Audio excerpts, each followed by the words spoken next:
Nemo en piste, bonjour. Bonjour Florence. Requin blanc au féminin parce qu'elle est surnommée la reine des océans, la grand-mère des requins blancs. Elle s'appelle Nukumi, c'est donc une femelle requin blanc d'une 50aine d'années, près de 2 tonnes sur la balance, ça fait une belle bête.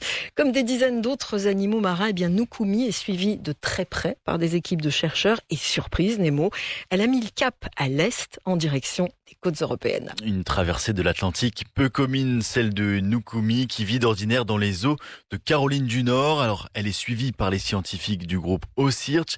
Elle aurait déjà fait plus de la moitié du parcours transatlantique et pour Chris Fisher, le leader de l'expédition, c'est une chance incroyable que de pouvoir côtoyer l'animal.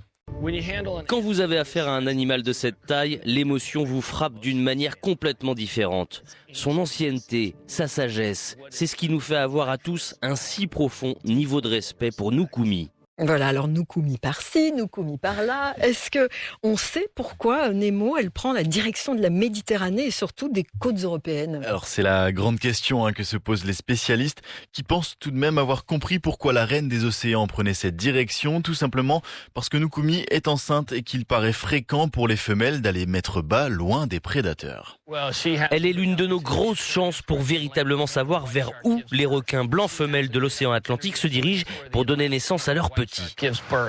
Alors un mystère pas encore percé, comme tant d'autres en ce qui concerne l'espèce, d'autant qu'il n'est pas rare d'observer des requins blancs prendre cette direction, mais tous font demi-tour arrivés à mi-chemin, et bien pas Nukumi qui semble déterminé à aller mouiller dans les eaux méditerranéennes. Et oui, il fait meilleur peut-être. En tout cas, le suivi de cet animal, hors norme, représenterait d'énormes enjeux pour le monde marin. Oui, c'est en tout cas ce qu'affirme Chris Fisher au micro de CBS.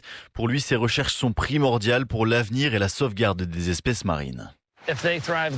Si les requins blancs survivent, c'est tout l'univers marin qui survit. Et si l'on comprend mieux leur vie, on peut les aider à prospérer.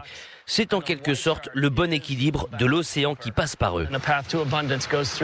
Des enjeux scientifiques importants, il faut bien le reconnaître Florence. Un côté attachant, Nukumi a été surnommé ainsi par l'équipe OCEARCH pour son ancienneté, son charisme, sa sagesse qui la représente si bien. Nukumi qui signifie grand-mère en Mi'kmaq, une langue amérindienne. Alors l'opération a évidemment un côté attachant peut-être, mais une opération qui ne fait pas forcément l'unanimité visiblement. Un côté attachant qui peut paraître paradoxal quand on sait que le requin blanc s'attaque souvent à l'homme. Et en effet, tout le monde n'est pas du même avis concernant ces recherches. Certaines associations de défense des animaux affirment qu'elles viennent perturber le requin blanc et même qu'elles viennent lui faire du mal. La réponse de Chris Fisher.